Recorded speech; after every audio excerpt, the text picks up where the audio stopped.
Hello and welcome to another video on the best games of a letter arcade edition, and this is for the letter G. Yes, in this series I imagine what if I could only choose 5 games per letter per system, discard all the others. What would I choose? So here I'm not coming from the point of view of what games are most important to gaming history, or even which games are most beloved. But instead, for me, it's the games I personally enjoy to play the most. Now my choices here in this series may surprise you, but this video series is really just a bit of fun to help give people suggestions on what games to try the next time you're looking through that fully loaded retro gaming list, deciding what to play. Okay, as I mentioned, this is for the arcade and the letter G. So without further ado, let us begin.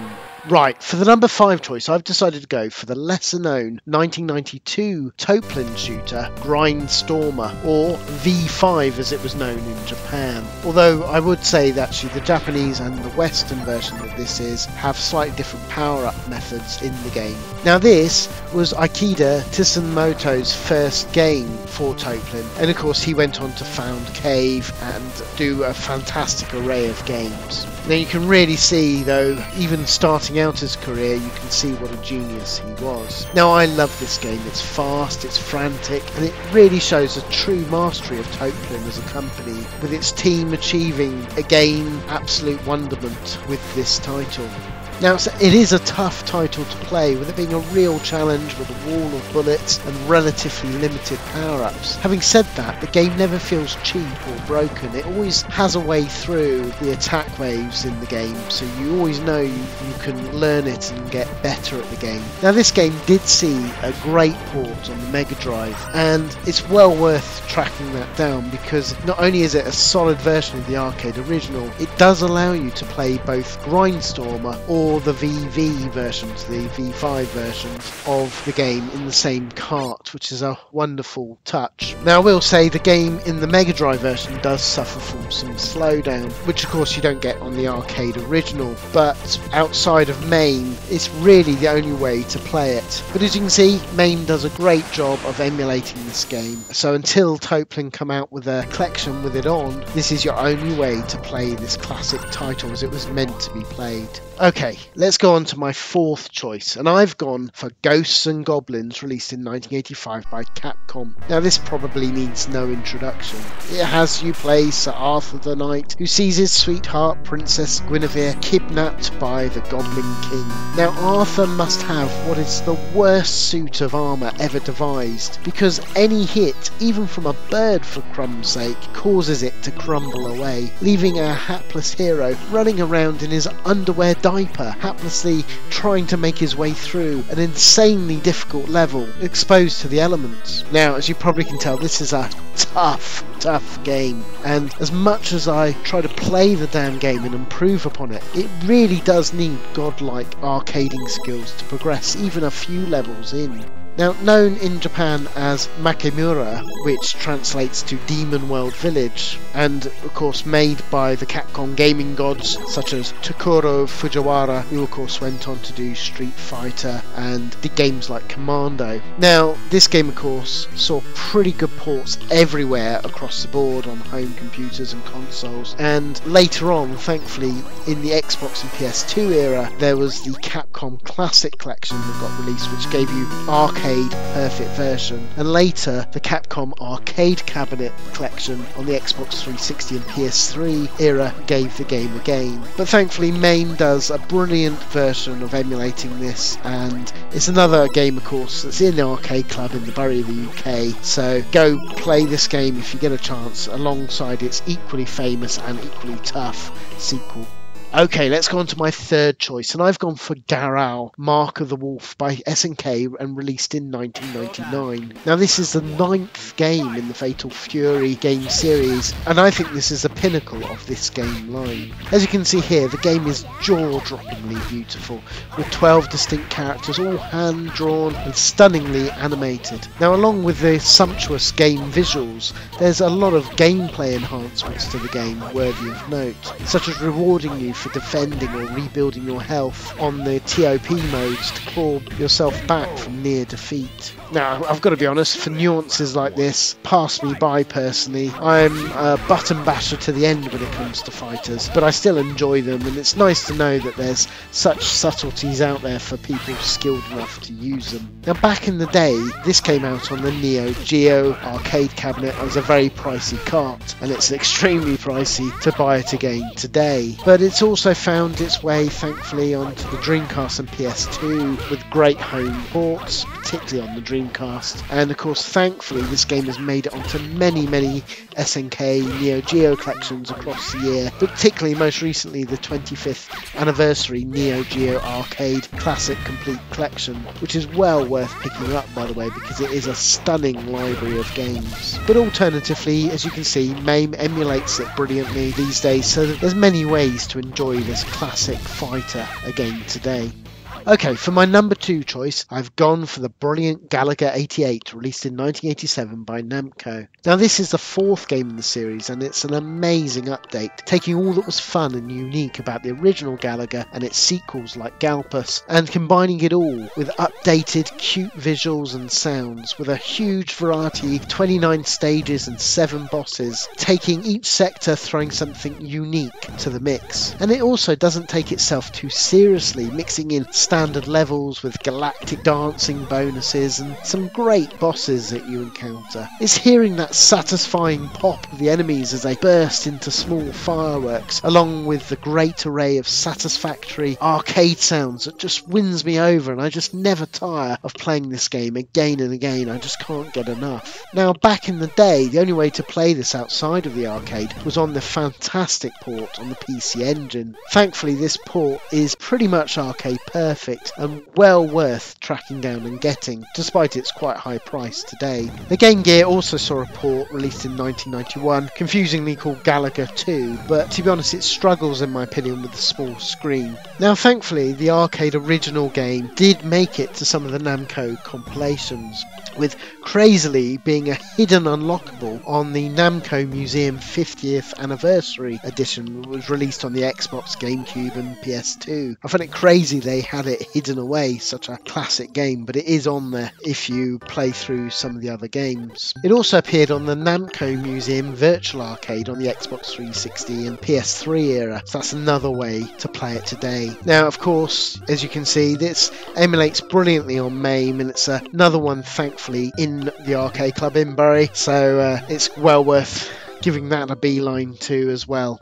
Okay, so that leaves me with my number 1 game, and of course it had to be Golden Axe by Sega, released in 1989. Now, this has you play a choice of 3 heroes who are on a quest to rescue the kidnapped king and queen from the evil villain Death Adder. These heroes is a barbarian called Axe Battler, an Amazonian warrior named Tyrus Flare, and a dwarf called Gilius Thunderhead. So your heroes set out across 5 levels, smashing up all the evil orcs and beasties, rescuing the villagers and making your way finally to take on Death Adder himself. Now, what's special about this game is how well thought out it all is. There's always a suitable number of moves, so it always feels varied enough and interesting as you play through. Along the way, there's rideable monsters, which really adds a fun dimension to the game, you know, especially when compared to other scrolling beat-em-ups. Now, alongside the standard attacks, there's also a magic button, which when you have enough blue canisters, it allows you to release and destroy everyone on the screen, or do at least some serious damage to some of the larger boss creatures. These bonus canisters are picked up in small bonus stages throughout the game. This is when you're camping out and sleeping and some naughty goblins come and steal your canisters, so you have a small amount of time to attack them and get those canisters back, in addition to some extra ones as well. There's a nice break from the normal game, and it really gives that feeling that this is not just a fun afternoon jaunt, but instead an epic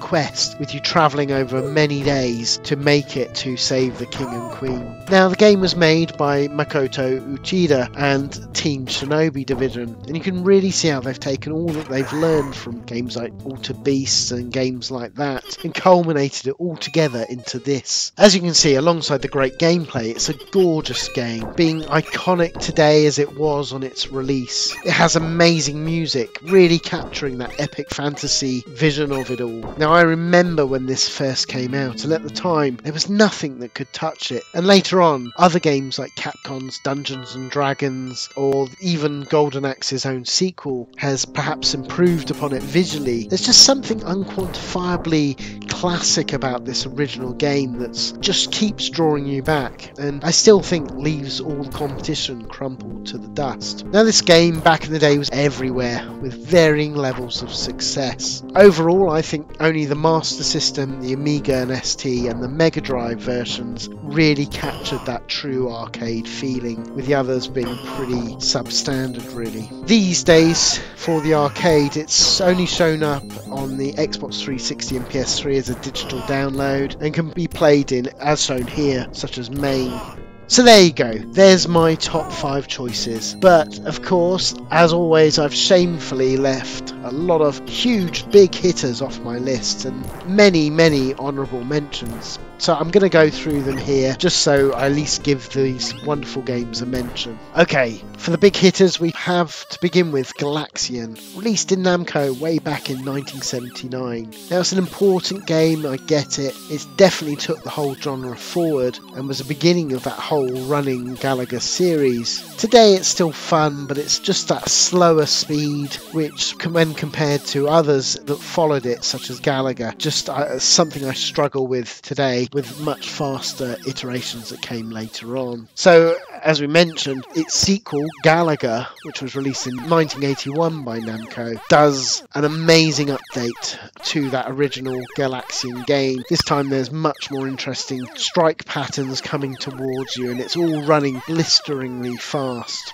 Now, talking of Galaga's sequel, there's a little known third in the series called Galpus, or sometimes occasionally and rather confusingly also known as Galaga 3. There was no Galaga 2, by the way, so unless you include Galaga 2, which is on the Game Gear, that is actually Galaga 88. Does your head hurt yet? Mine certainly does. Okay, so this is Galpus, and what it does a great update of the original. I mean, one of the things that really stands out of this over the Galaga game is it allows you to capture enemies in a special power-up, turning them into drones that help join you in the fight. It's also, incidentally, next time you play Ridge Racer and you choose the Galpus team, you know what they're talking about. It's a reference to this title. Now, talking of big hitters, they don't go much bigger than this. It's, of course, Atari's Gauntlet, released in 1985. Hugely popular in the day. I do absolutely love it. It's fun on 4-player.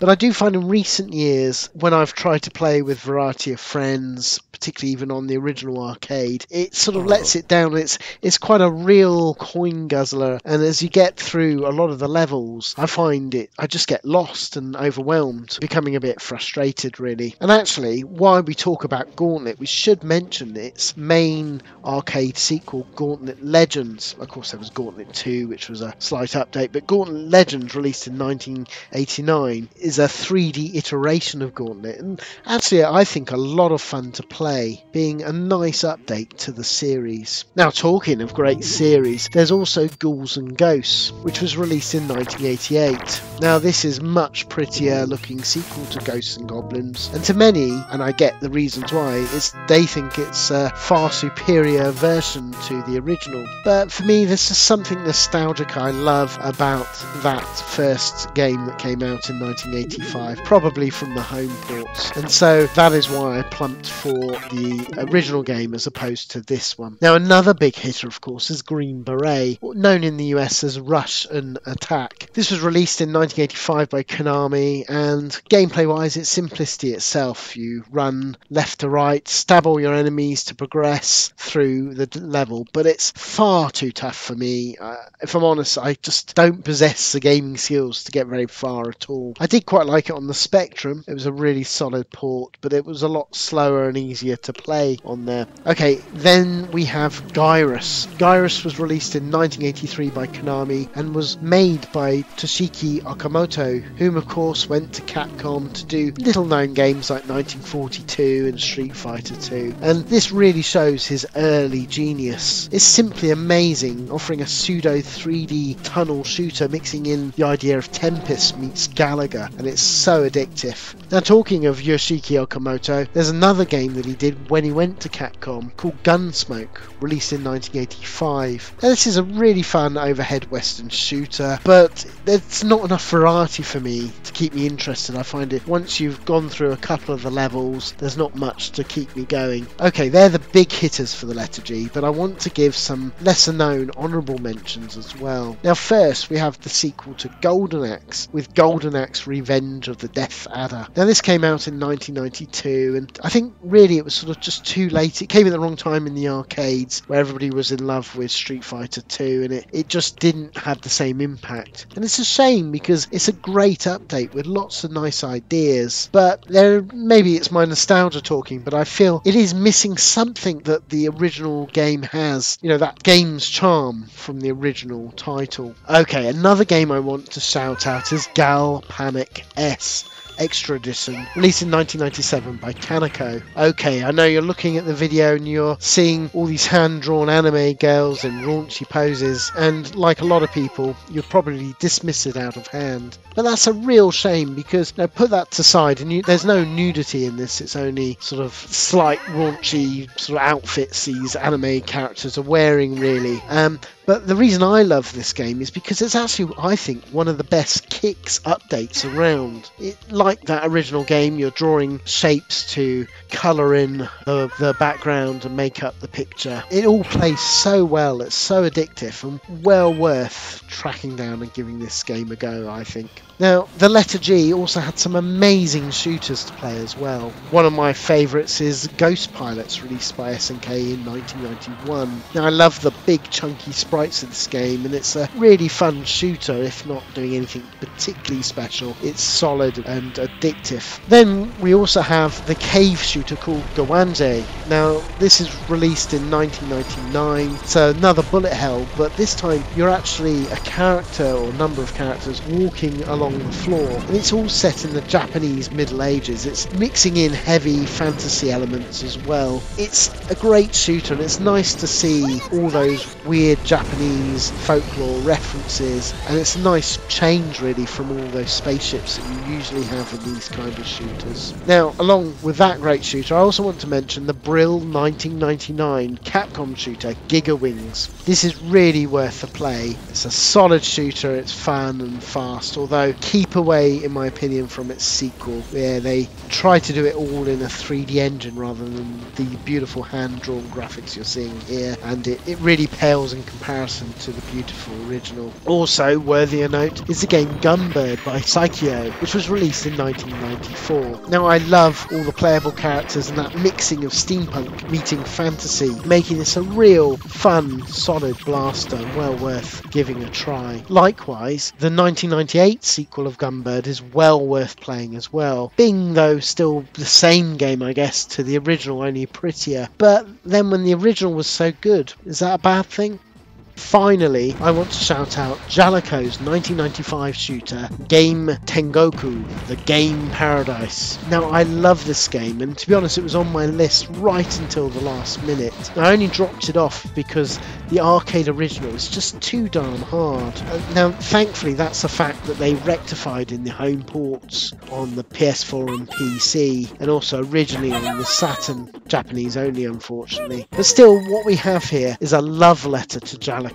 Going through all of their gaming paths, you get to try different ships from their other games like Exerion, Plus Alpha and Formation Z, and you come against many of their own other game characters as enemies, such as Rodland and many of their obscure Japanese games. Now, I adore this title. There's so much variety to the levels and taking you into each video game of their Jaleco gaming past, which I think is a lovely idea, and I wish more game companies would do it. Now, as I mentioned, these days it's probably better to get the Saturn, PS4 or PC versions of the game, as these do much needed tweaking to the game's difficulty and makes this a much better game to play than the arcade original. Right, there you go. There were my top 5 for the letter G. I hope you enjoyed, and I can't wait to hear your own thoughts on what games you would choose. So look out for my next video covering the letter H. It's gonna be another belter. So until next time, keep it retro.